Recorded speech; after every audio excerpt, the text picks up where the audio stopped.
శుక్లాంబరధరం విష్ణుం శశివర్ణం చతుర్భుజం ప్రసన్నవదనం ధ్యాయేత్ సర్వవిఘ్నోపశాంతయే. గురుర్బ్రహ్మా గురుర్విష్ణుః గురుర్దేవో మహేశ్వరః గురుః సాక్షాత్ పరం బ్రహ్మ తస్మై శ్రీ గురవే నమః. వాగర్ధావివ సంపృక్తౌ వాగర్ధ ప్రతిపత్తయే జగతః పితరౌ వందే పార్వతీ పరమేశ్వరౌ. సూక్తిం సమగ్రయతున స్వయమేవ లక్ష్మీ శ్రీరంగరాజమహిషీ మధురైకటాక్షైః వైదగ్ధ్యవర్ణగుణగుంభనగౌరవైర్యాం కండూలకర్ణకుహరాः కవయోధయంతి. హైమోర్ధ్వపుండ్రమజహన్మకుటం సునాసం మందస్మితం మకరకుండలచారుగండం బింబాధరం బహుళదీర్ఘకృపాకటాక్షం శ్రీవేంకటేశముఖమాత్మని సన్నిధత్తాం. విమలపటి కమలకుటి పుస్తకరుద్రాక్షసస్తహస్తపుటి కామాక్షి పక్ష్మలాక్షి కలిత విపంచి విభాసి వైరించి. నారాయణం నమస్కృత్య నరం చైవ నరోత్తమం దేవీం సరస్వతీం వ్యాసం తతో జయముదీరయేత్. హరి ఓం. పరమేశ్వర స్వరూపైన సభకి నమస్కారం.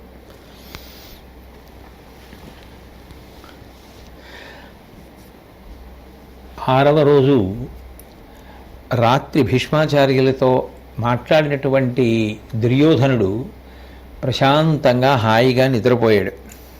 అనవిని యూరడి నిద్రాజినిత సుఖంబంది రేప జనపతి అనికించనుటయు భీష్ముడు బలమెల్లను నెరయగ తీర్చె మండల వ్యూహముగన్.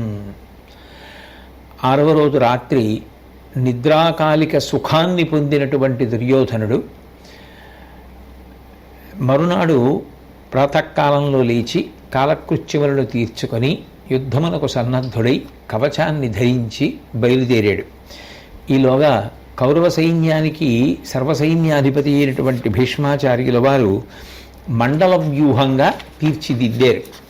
మళ్ళీ రెండు సైన్యముల మధ్య సంకులమైనటువంటి సమరం ప్రారంభమైంది.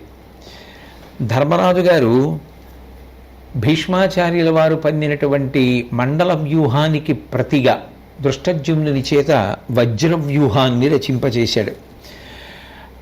ఆ వ్యూహాన్ని భేదిస్తూ అర్జునుడు లోపలికి ప్రవేశించి ఐంద్రాస్త్ర ప్రయోగం చేశాడు.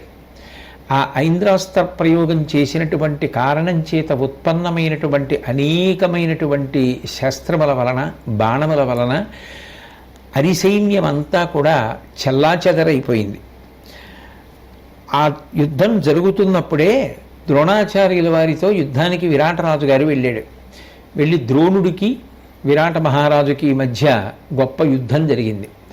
ఆ 7వ రోజు జరిగినటువంటి యుద్ధంలో ఉన్నటువంటి గొప్ప విశేషం ఏమి అంటే విరాటరాజు ద్రోణాచార్యుల వారితో యుద్ధం చెయ్యలేక అందరూ చూస్తూ ఉండగా యుద్ధభూమిలో పరుగు తీసి వెళ్ళిపోయాడు.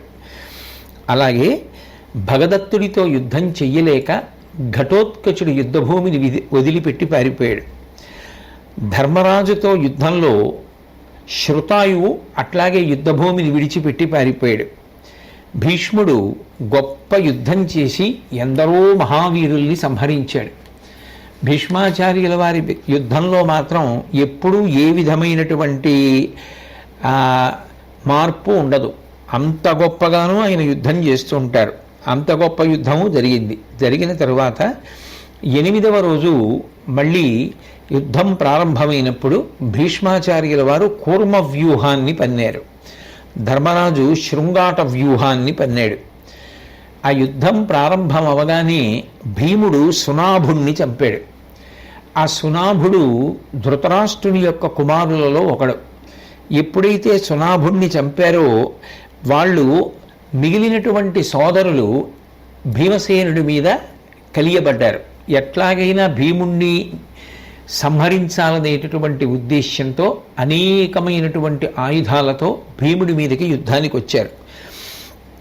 అందులో ఆదిత్యకేతుడు, అలాగే అపరాజితుడు, బహ్వాసి, పండితుడు, కుండధారుడు, విశాలాక్షుడు, మహాధరుడు అనబడేటటువంటి ఈ 6 ఆ సునాభుని యొక్క సోదరులు. ఈ సునాభుని యొక్క సోదరులైనటువంటి 6 కూడా భీముడి మీద యుద్ధానికి వస్తే భీముడు ఆ 6 కూడా మట్టుపెట్టాడు. దానితో ధృతరాష్ట్ర కుమారులలో ఇంకొక 7 మరణించారు.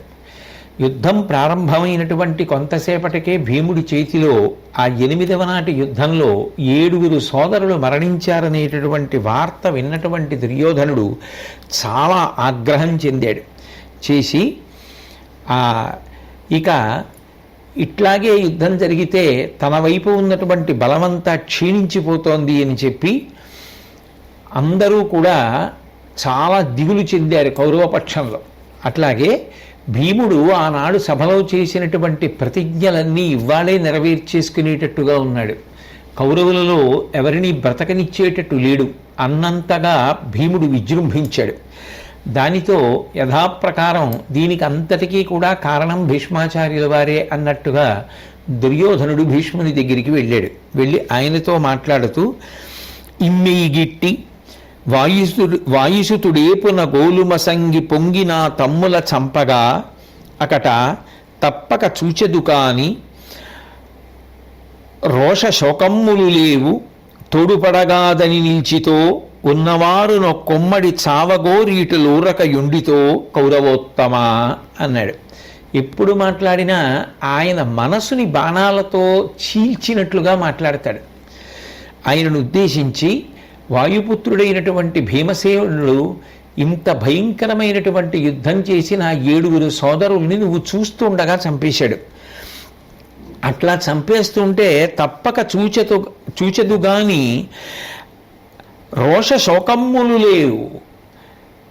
ఓ భీష్మాచార్య, నీలో రోషం కనపట్టలేదు.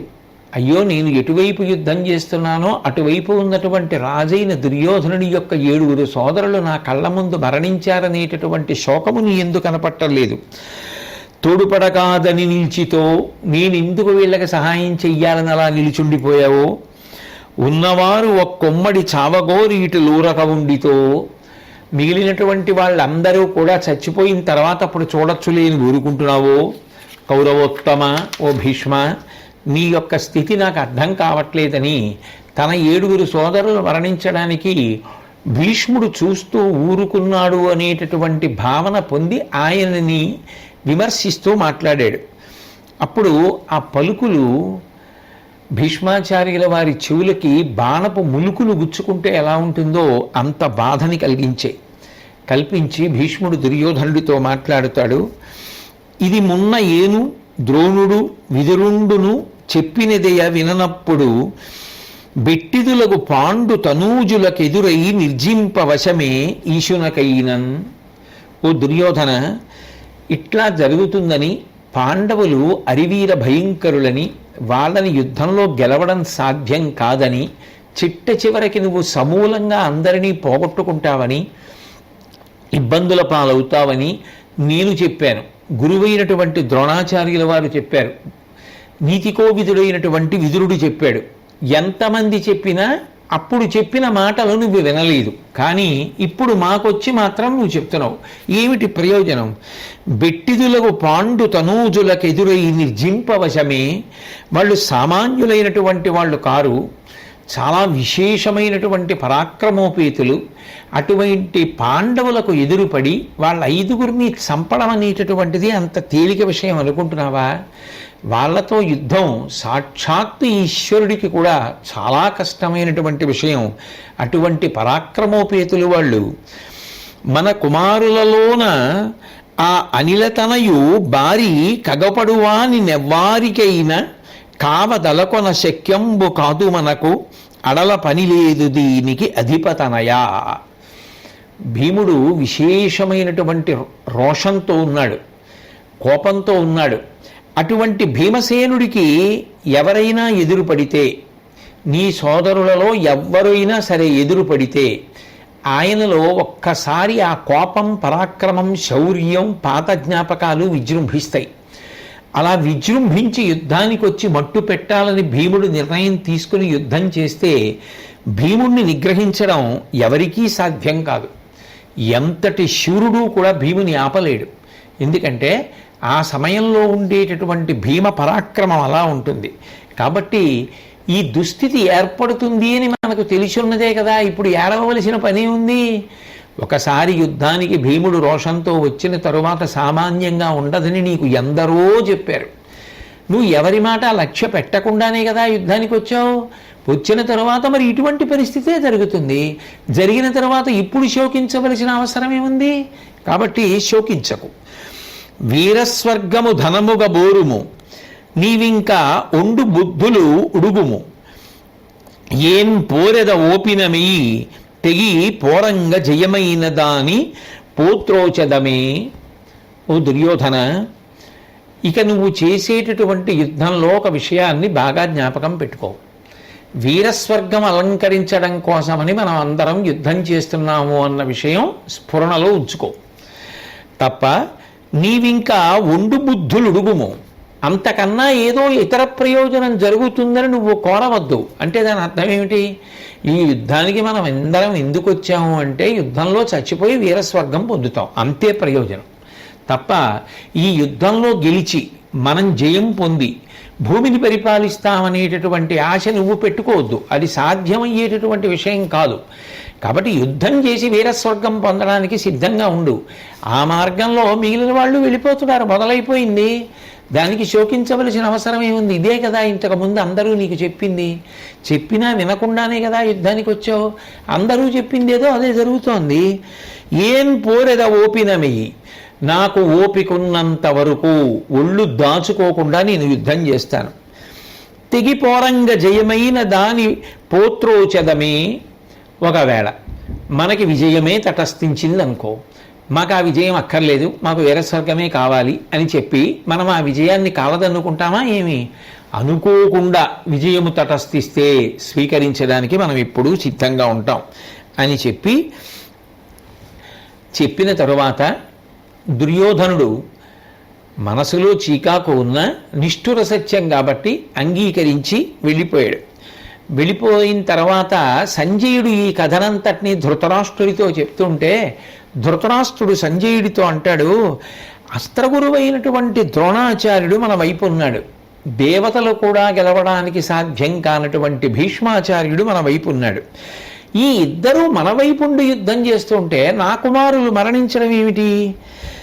భవిష్యత్తులో ఇటువంటి విపత్తు జరుగుతుంది అని నేను గాంధారి కూడా దుర్యోధనుడికి నచ్చ చెప్పడానికి విశ్వప్రయత్నం చేశాం.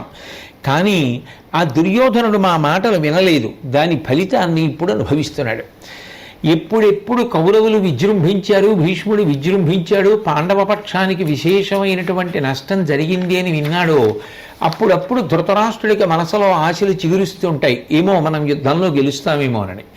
ఎప్పుడెప్పుడు తన పక్షం వారు ఎక్కువ మంది మరణించారన్న వార్త వస్తుందో అప్పుడప్పుడు ఇంతమంది మహావీరులు మన వైపున ఉండి కూడా ఇటువంటి ప్రాణ నష్టం జరగడం ఏమిటి అని ఆలోచన చేస్తాడు తప్ప ఆ తర్వాత జ్ఞాపకానికి వస్తుంటుంది, అవును వారు ధర్మపక్షంలో ఉన్నవారు, వాళ్లే గెలుస్తారని ఇంతకుముందు మన దగ్గరికి వచ్చినటువంటి ఋషుల నుండి శ్రీకృష్ణ పరమాత్మ వరకు చెప్పారు. వినని వాళ్ళం మనం కదా అని జ్ఞాపకానికి వచ్చి కొంతసేపు వైరాగ్యాన్ని పొందుతూ ఉంటాడు. కాబట్టి అలా మాట్లాడాడు. తర్వాత భీముడు చేస్తున్నటువంటి అపారమైనటువంటి పరాక్రమంతో కూడుకున్నటువంటి యుద్ధాన్ని చూసినటువంటి భీష్ముడు తన రథంతో ఆ భీముడిని నిగ్రహించడం కోసమని అటువైపుకు వచ్చాడు. వచ్చిన తర్వాత ఆ భీముడికి సహాయం చేయడం కోసమని ధర్మరాజు, దుష్టజుమ్నుడు, శిఖండి, సాత్యకి వీళ్ళు కూడా వచ్చి భీష్మాచార్యుల వారితో తలపడ్డారు. అట్లాగే ఆ దుర్యోధనుడి ఆజ్ఞతో ఎగబడినటువంటి రధికుల మీద అర్జునుడు యుద్ధం చేస్తుంటే చేతికానుడు, ద్రౌపదీపుత్రులైనటువంటి ఉపపాండవులు అందరూ కూడా అర్జునుడికి సహాయంగా వెళ్ళారు. అందరి మధ్య భయంకరమైనటువంటి యుద్ధం జరుగుతోంది. అటువంటి సమయంలో ద్రోణాచార్యుల వారు అనేక బాణాలు ప్రయోగించి ద్రుపద మహారాజు గారు పన్నినటువంటి వ్యూహాన్ని చిందరవందర చేసి ద్రుపదుడి యొక్క సైన్యాన్నంతటినీ కూడా చిన్నాభిన్నం చేశాడు. భీముడు బలమైనటువంటి బాణములను ప్రయోగించి కౌరవ సైన్యానికి సంబంధించినటువంటి గజబలాన్ని చాలా వరకు సంహరించాడు. అవన్నీ కూడా అవయవాలు తెగిపోయి నేల మీద పడిపోయి నెత్తురు ఏరులుగా పారుతోంది. అర్జునుడు విజృంభించి మహాపరాక్రమంతో కూడినటువంటి యుద్ధాన్ని చేస్తున్నాడు. నరుడు రధిక జనంబుపై సరభసముగనేయ కేయూరహార తత్కాయ శకల వితతి ఇలయొప్పే రాలిన వివిధ పుష్ప పుంజమున బుల్చు ఉద్యాన భూమివోలే. అర్జునుడు భయంకరమైనటువంటి యుద్ధం చేస్తూ ఆ ఎదురుగుండా వచ్చినటువంటి రధికుల మీద ఇక ఆపకుండా ఎడతెరిపి లేని బాణప్రయోగం చేస్తుంటే వాళ్ళ యొక్క శిరస్సులు కిరీటాలతో కలిపి డుళ్ళి కింద పడిపోతే కాళ్ళు చేతులు మొదలైనటువంటివి తెగిపోయి ఆభరణములు జారిపోయి కింద పడిపోతే ఈ కిరీటములలోంచి ఆభరణములలోంచి మణులలోంచి వచ్చేటటువంటి కాంతుల చేత కుప్పలు కుప్పలుగా పడిపోయినటువంటి ఈ తలలు, కుప్పలు కుప్పలుగా పడిపోయినటువంటి ఆభరణములలోంచి వాటి మణులలోంచి వస్తున్నటువంటి కాంతుల చేత ఉద్యానవనమునందు రాలిపోయినటువంటి పుష్పముల యొక్క రాశి ఎలా ప్రకాశిస్తుందో అలా ప్రకాశిస్తున్నాయి. అంత గొప్పగా ఆ యుద్ధం జరుగుతోంది. అటువంటి సమయంలో అర్జునుడికి ఉలూచికి కలిగినటువంటి కుమారుడు ఉలూచి నాగకాంత. ఒకప్పుడు అర్జునుడు తీర్థయాత్రకని వెడితే ఆ నాగకాంత అయినటువంటి ఉలూచి ఆయనని వలచి ఆయన వలన ఒక కుమారుణ్ణి కంది. ఆ కుమారుడే ఇరావంతుడు. ఆ ఇరావంతుడు ఆ కౌరవ సైన్యంలోకి చొరబడి చాలా పరాక్రమంతో కూడుకున్నటువంటి యుద్ధాన్ని ప్రారంభం చేశాడు.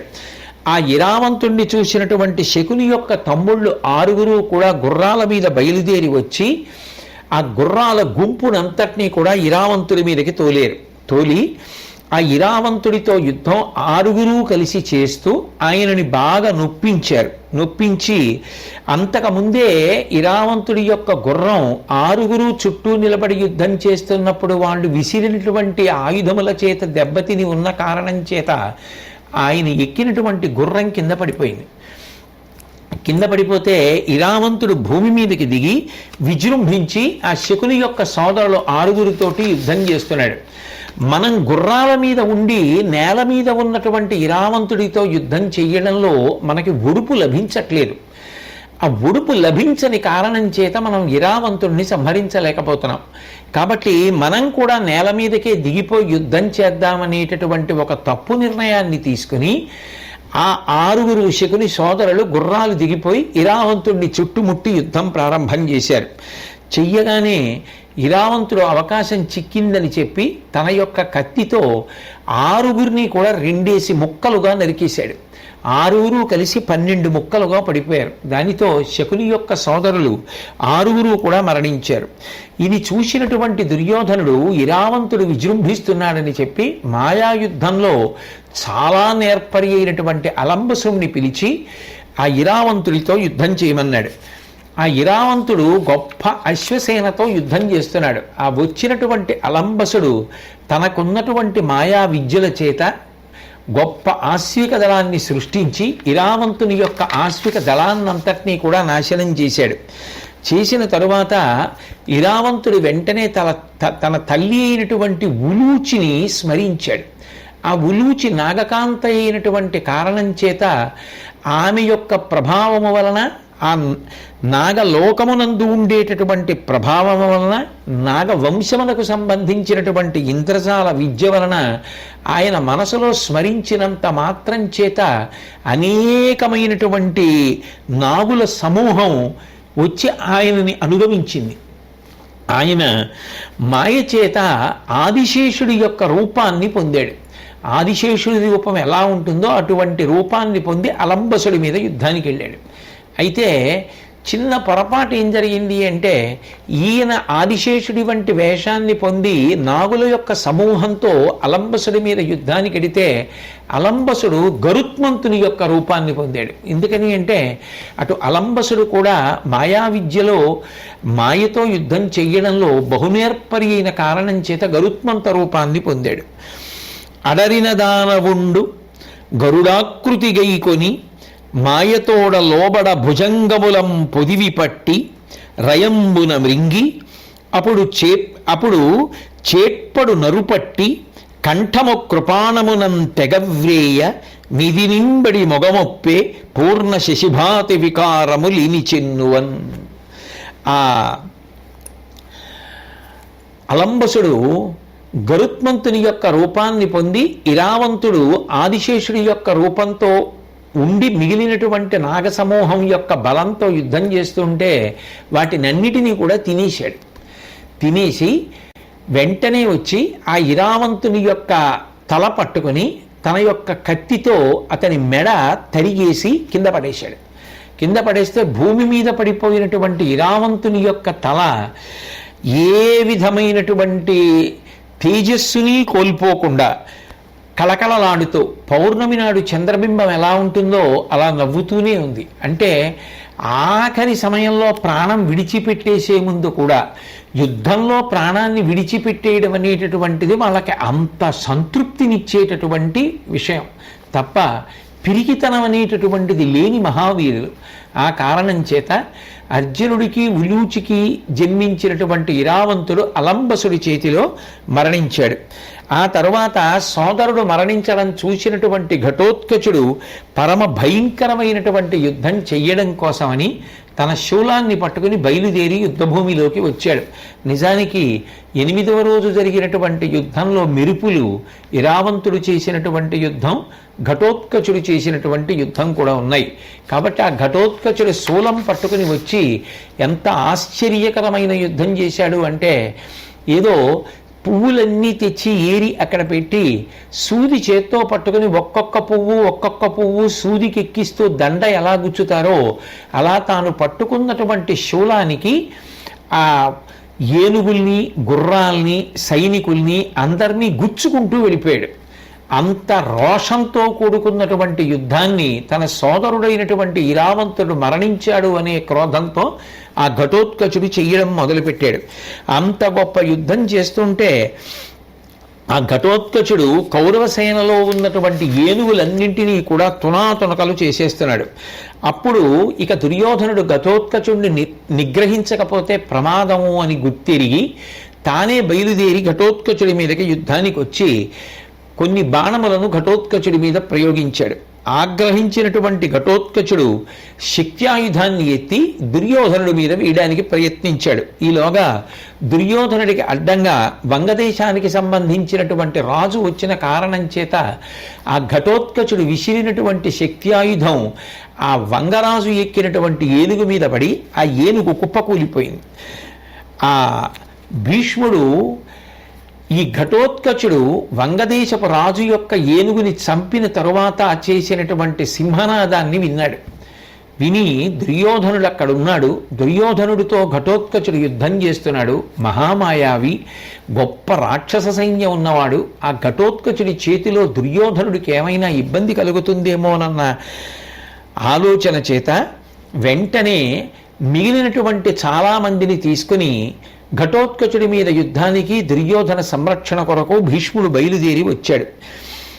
ఆ ఘటోత్కచుడు నిర్భయంగా ఏనుగుల గుంపులన్నింటినీ కూడా సంహారం చేస్తూ కౌరవ సైన్యం మీద విజృంభించి యుద్ధం చేస్తున్నాడు.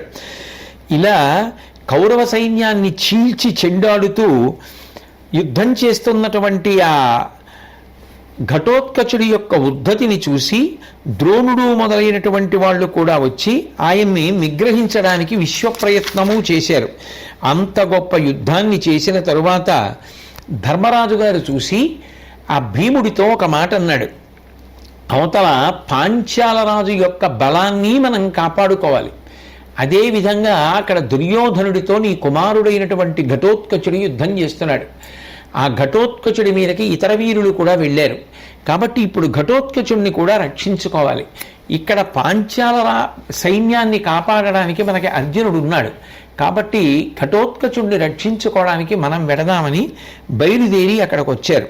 వచ్చిన తరువాత భీముడు ఘటోత్కచుడు చేస్తున్నటువంటి యుద్ధాన్ని చూసి ఆయనకి కలుగుతున్నటువంటి ఇబ్బందిని గమనించి కఠోరమైనటువంటి రీతిలో విజృంభించి యుద్ధాన్ని ప్రారంభించి ద్రోణాచార్యుల వారి మీద బాణప్రయోగం చేసి ఎదిరించి నెత్తుటిమయం చేశాడు.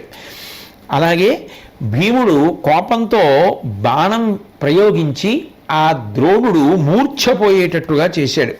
ద్రోణుడు కూడా భీముడి పట్ల అంతే కఠినంగా ప్రవర్తించి బాణప్రయోగం చేసి ఆయన శరీరాన్ని గాయపరిచి భీముడి శరీరంలోంచి నెత్తురు కారేటట్టుగా చేశాడు. ఈ విధంగా గొప్ప యుద్ధం జరుగుతోంది. జరుగుతున్నటువంటి సమయంలో ఘటోత్కచుడు ఒక ఆశ్చర్యకరమైనటువంటి మాయాయుద్ధాన్ని నిర్వర్తించాడు. అందులో ఆయన కృపాచార్యుల వారి రూపాన్ని, అశ్వత్థామ రూపాన్ని, చిత్రసేనుడి యొక్క రూపాన్ని, అలాగే భూరిశ్రవుడు, సైంధవుడు, సోమదత్తుడు, వికర్ణుడు, దుర్యోధనుడు మొదలైనటువంటి వీరులందరి యొక్క రూపాల్ని మాయ చేత సృష్టించాడు. సృష్టించి తాను వాళ్ళందరినీ మోదినట్టు, వాళ్ళందరూ ఘటోత్కచుడితో యుద్ధం చెయ్యలేక ఆ చచ్చిపోయి నేల మీద పడిపోయినట్టుగా కౌరవ సైన్యానికి కనపడేటట్టుగా మాయని సృష్టించాడు. సృష్టించేటప్పటికీ ఇంతమంది కౌరవు ఆ ఘటోత్కచుడి చేతిలో మరణించారు అన్న వార్త ఆ మిగిలినటువంటి సైన్యం చూసి దుర్యోధనుడు మరణించాడు, యువతల కృపాచార్యుల వారు మరణించారు, కృపాచార్యుల వారు అవధ్యుడు, అసలు ఆయన్ని చంపడమే సాధ్యం కాదు, కానీ సైన్యం అలా నమ్మింది. కృపుడు మరణించాడు, అశ్వత్థామ మరణించాడు, అవతల సోమదత్తుడు మరణించాడు, భూరిశ్రవుడు మరణించాడు, సైంధవుడు మరణించాడు, దుర్యోధనుడు కూడా మరణించాడు. ఇంకా మనం యుద్ధం చేసే ప్రయోజనం ఏమిటని అందరూ దిక్కులు పట్టి పారిపోతున్నారు. ఆ పారిపోతున్నటువంటి సమయంలో భీష్మాచార్యుల వారు స్వయంగా జోక్యం చేసుకుని అది మాయాయుద్ధం, మీరందరూ భయపడకండి, వెనక్కి తిరిగి రండి అని చెప్పినా కూడా వినేటటువంటి స్థితిలో కౌరవ సైన్యం లేదు. అటువంటి సమయంలో ఇరావంతుని యొక్క మరణవార్త విన్నటువంటి అర్జునుడు పుత్రశోకం చేత చాలా బాధపడి ఆ ఆగ్రహంతో విజృంభించి కౌరవ సైన్యాన్ని మట్టుపెట్టడం ప్రారంభం చేశాడు. సరే, తర్వాత ఘటోత్కచుడు చేసినటువంటి మాయ గురించి తెలిసి కౌరవ సైన్యం యుద్ధానికి తిరిగి వచ్చింది. భీముడు విజృంభించి ఒకవైపు నుంచి కౌరవ సైన్యం యొక్క ఆ ఉద్ధతినంతటినీ కూడా నిగ్రహిస్తున్నాడు. అర్జునుడు ఇరావంతుడు మరణించాడనేటటువంటి కోపాన్ని మనసులో పెట్టుకున్నటువంటి వాడై ప్రతీకారం చెయ్యాలి అని చెప్పి కౌరవ సైన్యం పట్ల కఠినంగా ప్రవర్తిస్తూ యుద్ధం చేసి ఎందరినో మటుమారుస్తున్నాడు. అవతల భీష్మాచార్యుల వారు కూడా అంతే ఉద్ధతితో యుద్ధం చేస్తూ ఎందరో పాండవ సైన్యాన్ని నిహతుల్ని చేశాడు. ఈ విధంగా యుద్ధం జరుగుతున్నటువంటి సమయంలో ఆ భీముడు యొక్క విజృంభణ చూసినటువంటి కౌరవ సైన్యం ఆ రోజున తోడేలు వస్తూ ఉంటే మేకల మందలు ఎలా పారిపోతాయో అలా పారిపోయారు. పారిపోతే ఇక సూర్యభగవానుడు ఇంత ఘోరమైనటువంటి యుద్ధం ఇంకా నేను ప్రకాశిస్తే ఇలాగే జరుగుతుంది అనుకున్నాడో ఏమో, ఆయన అస్తమించినటువంటి కారణం చేత మిగిలినటువంటి సైన్యాలు రక్షింపబడ్డాయి. యుద్ధాన్ని అక్కడతో ఆపారు. ఆపిన తరువాత అందరూ వాళ్ళ వాళ్ళ ఇంటికి వెళ్ళిపోయారు. అంతటా గట్టిగా ఆ చీకటి దట్టంగా అలుముకుంది. అప్పుడు దుర్యోధనుడు తన వైపు ఎందరో నిహతులైపోవడం, తన సైన్యం క్షయమైపోతూ ఉండడం గమనించి బాధపడి తన భవనంలోకి ఇలా వెడుతూనే దుశ్శాసనుణ్ణి పిలిచి నువ్వు వెంటనే వెళ్ళి శకుని కర్ణుణ్ణి తీసుకురమ్మన్నాడు. ఆ దుశ్శాసనుడు గబగబా వెళ్ళి శకుని కర్ణుణ్ణి వెంట పెట్టుకుని దుర్యోధనుడు యొక్క భవనానికి వచ్చాడు. నలుగురు కలిసి కూర్చున్నారు దుష్టచతుష్టయం. కూర్చున్న తర్వాత దుర్యోధనుడు వాళ్లతో మాట్లాడుతూ ఒక విషయాన్ని ప్రస్తావించాడు. భీష్మాచార్యుల వారు కానీ, ద్రోణాచార్యుల వారు కానీ, కృపాచార్యుల వారు కానీ, అశ్వత్థామ కానీ మనం అనుకున్నట్టుగా యుద్ధం చేయడం లేదు. ఇంకా ఎంత చేస్తారు, ఎంతకని చెప్తారు? ఆయనకి తృప్తి ఉండదు, ఎందుకంటే గెలిచేయాలంతే ఆయన కోరిక. కాబట్టి వాళ్ళ నలుగురు యుద్ధం చెయ్యట్లేదు. వాళ్ళు తటస్థంగా ఉన్నట్లుగా ప్రవర్తిస్తున్నారు తప్ప నిజంగా విజయాన్ని కట్టపెట్టాలనేటటువంటి ఉద్దేశ్యంతో విజృంభించి యుద్ధమే చేస్తే ఇటువంటి మహావీరులైనటువంటి నలుగురు మన పక్షంలో ఉండగా విజయం సాధించడం కష్టం కాకూడదు. యువతల వాళ్ళు పాండవులు విజృంభించిపోతున్నటువంటి కారణం చేత మన సైన్యం రోజు రోజుకి క్షీణించిపోతోంది. ఇటువంటి పరిస్థితులలో మనం ఏం చేస్తే బాగుంటుంది అని అడిగాడు. అడిగితే వెంటనే కర్ణుడు అన్నాడు, నరనాథ ఇంక భీష్ముని దురమునకున్ తేకు ఏను దౌర్బల విభవోద్ధురతన్ పాండు కుమారోత్కరమున్ తత్సేనలన్ మదం బడగింతున్.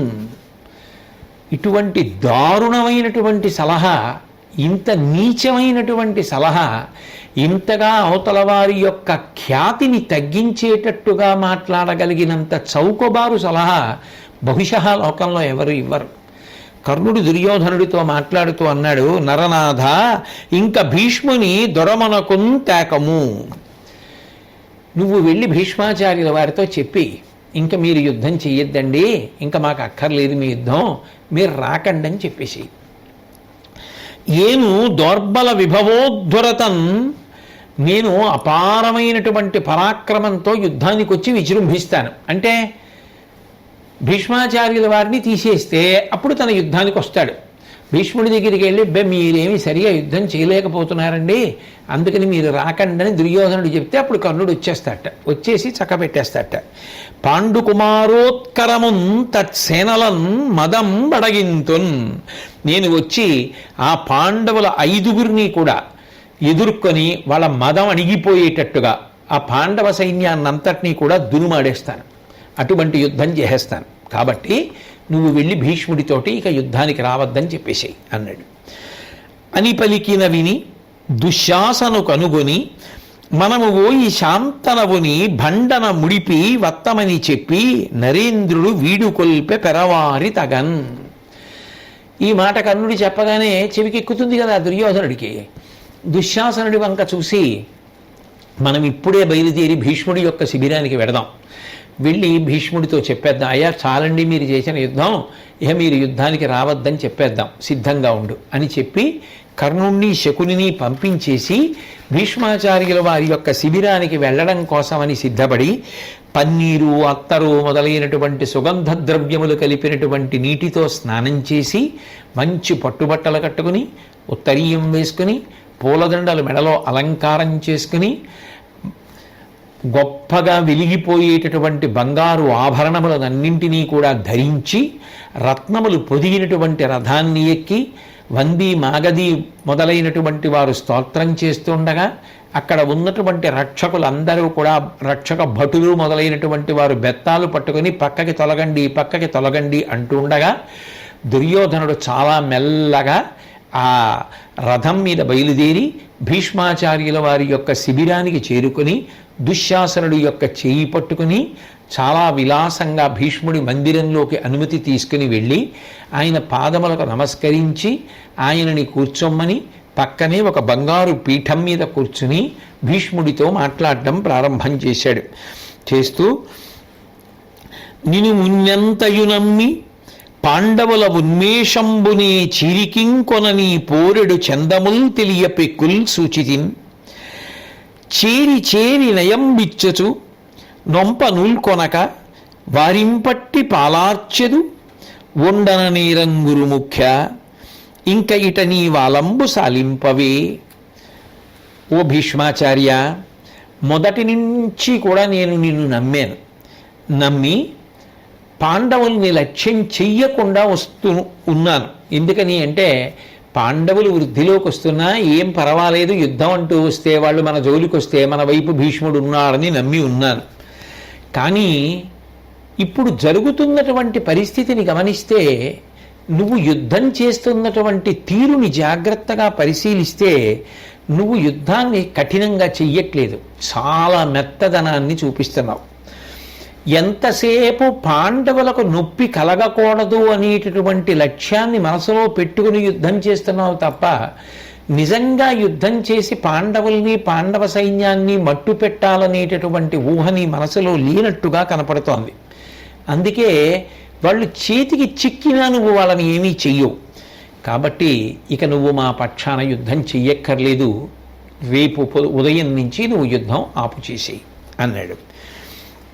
అంటూ, అనిమొన దేవదానవులకైనను మార్కొనరాదు నిన్ను, 7 నాళ్ళులయ్యే సమయింపవు నొంపవు సవ్యసాచినప్పనియటులుండ నిమ్ము, నిన్ను ప్రార్థన చేసెద ఇంత వట్టు నా చనువున బోవనిచ్చి నృపసత్తమ పూరికి కర్ణుపంపవే.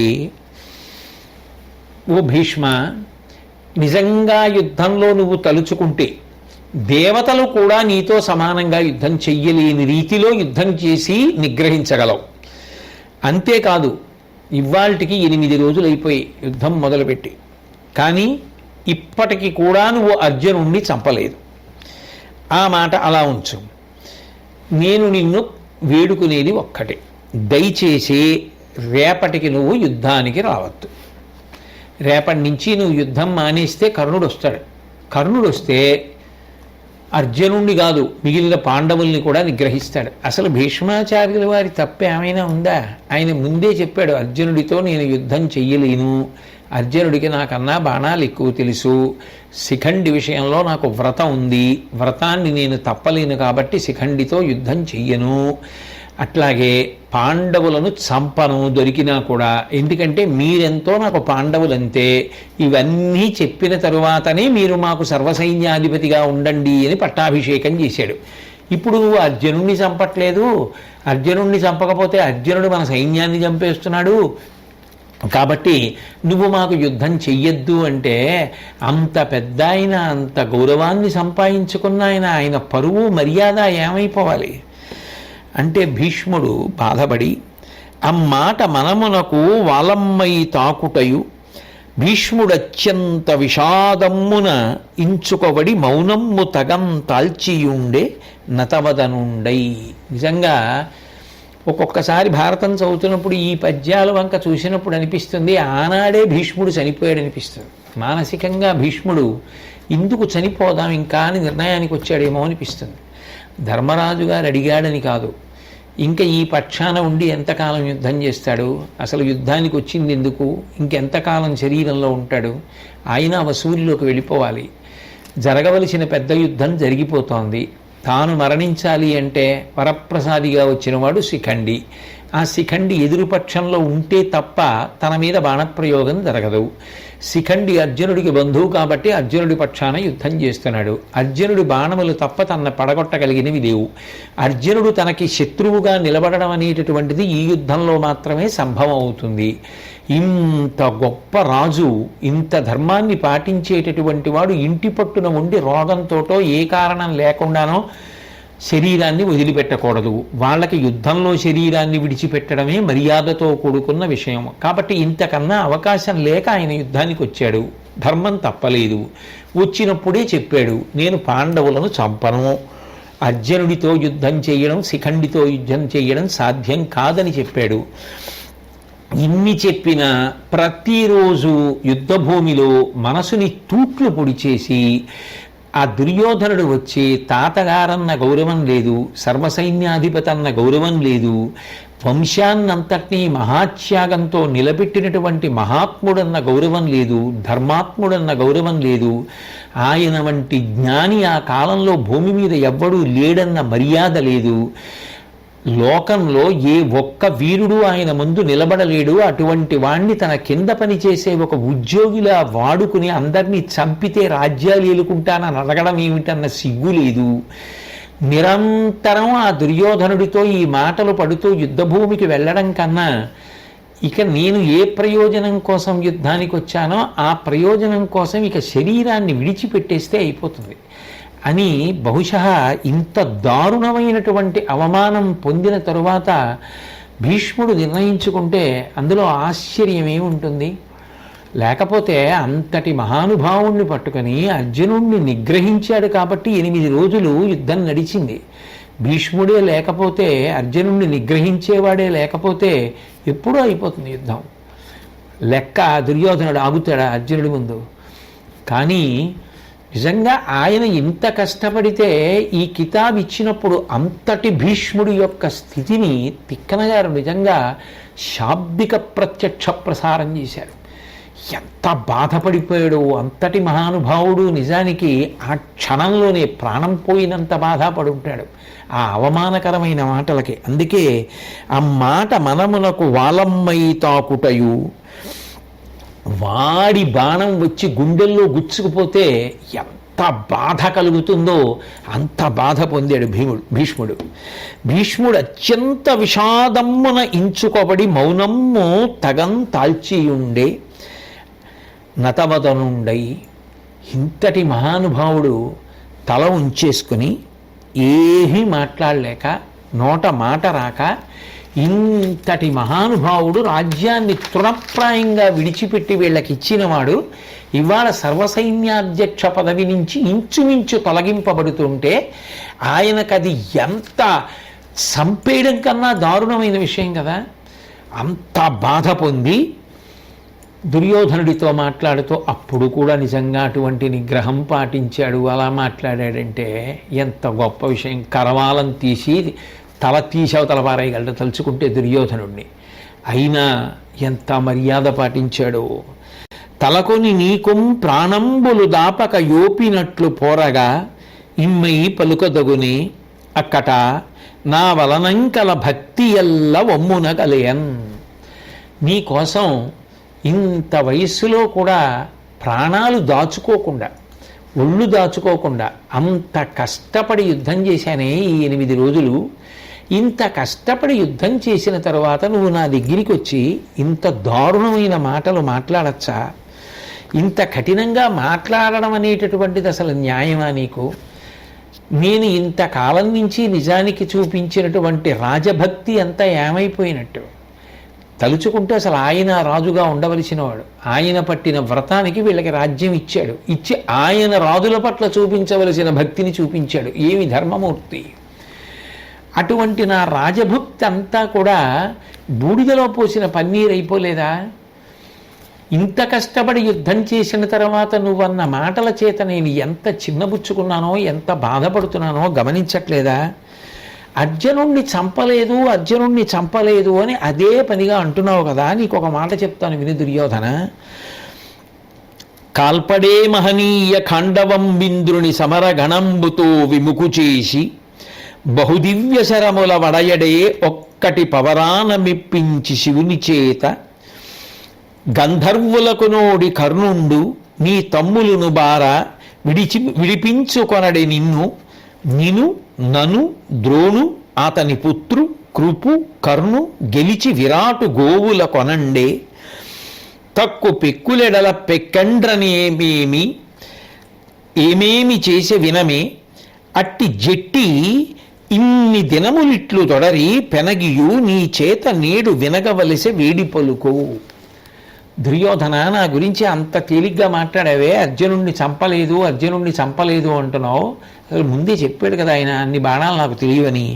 కాల్పడే మహనీయ ఖాండవం బింద్రుని సమరగణంబుతో విముఖు చేసి, ఒకప్పుడు ఖాండవ బాణాన్ని దహించవలసి వచ్చినప్పుడు ఆయన దేవేంద్రుడంతటి వాణ్ణి కూడా లక్ష్య పెట్టకుండా యుద్ధం చేసి గెలిచినటువంటి వాడు కదా.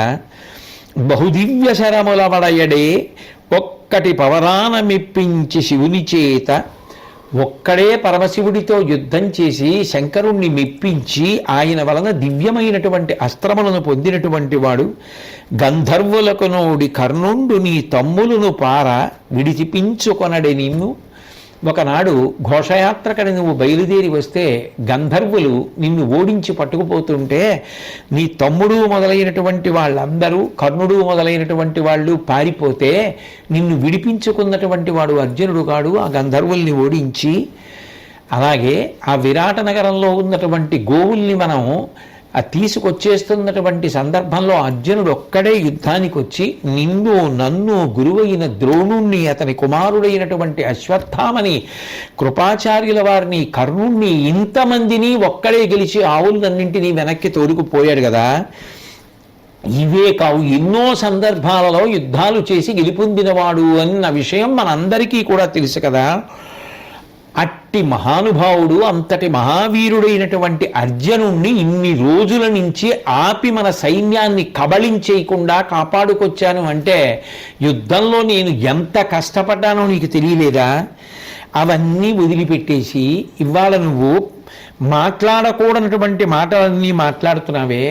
అసలు ఇట్లా మాట్లాడడం అనేటటువంటిది తగినటువంటి విషయమా అని తగని పని అని తలంపగా పగగొంటి వజేయులైన పాండుసుతులతో తెగి ఇంక నీవు రణమున మగటమి వాటింపు రిత్త మాటలనగుని. మనకి తగని పని, అంతటి పరాక్రమోపేతులైనటువంటి పాండవులతో నేను యుద్ధం చెయ్యకూడదు అని తెలుసుకుని యుద్ధం మానవలసినటువంటి వాడివి. నీ అంత నీకుగా బుద్ధి తోచి యుద్ధం మానడమూ చెయ్యలేదు. పెద్దలైన వారు ఎందరో నీ సభకు వచ్చి నీ ఇంటికొచ్చి నీకు మంచి మాటలు చెప్పి యుద్ధం వద్దు, సంధి చేసుకోండి, కలిసి బ్రతకండి, సంతోషంగా ఉండండి, దీర్ఘకాలం జీవించండి అని చెప్తే వాళ్ళ ఎవ్వరి మాటలు లెక్క పెట్టలేదు. లెక్క పెట్టకుండా పాండుసుతులతో యుద్ధానికని బయలుదేరి రణరంగానికి వచ్చావు. కాబట్టి నువ్వు పౌరుష ప్రతాపాలు చూపించి నిగ్రహించు పాండవుల్ని. నువ్వు కదా బయలుదేరి వచ్చింది యుద్ధానికి, నువ్వెందుకు మరి వాళ్ళందరినీ నిగ్రహించడానికి ప్రయత్నించావు? అస్తమానం నన్ను నిగ్రహించమని నా దగ్గరికి వస్తామే, ఇంత యుద్ధం చేసినా నువ్వు చేయట్లేదు నేను అన్నంటామే, నువ్వెందుకు చెయ్యవు? నీ పౌరుష ప్రతాపాలు చూపించు, చూపి పాండవుల్ని అణిచే ప్రయత్నం చెయ్యి అని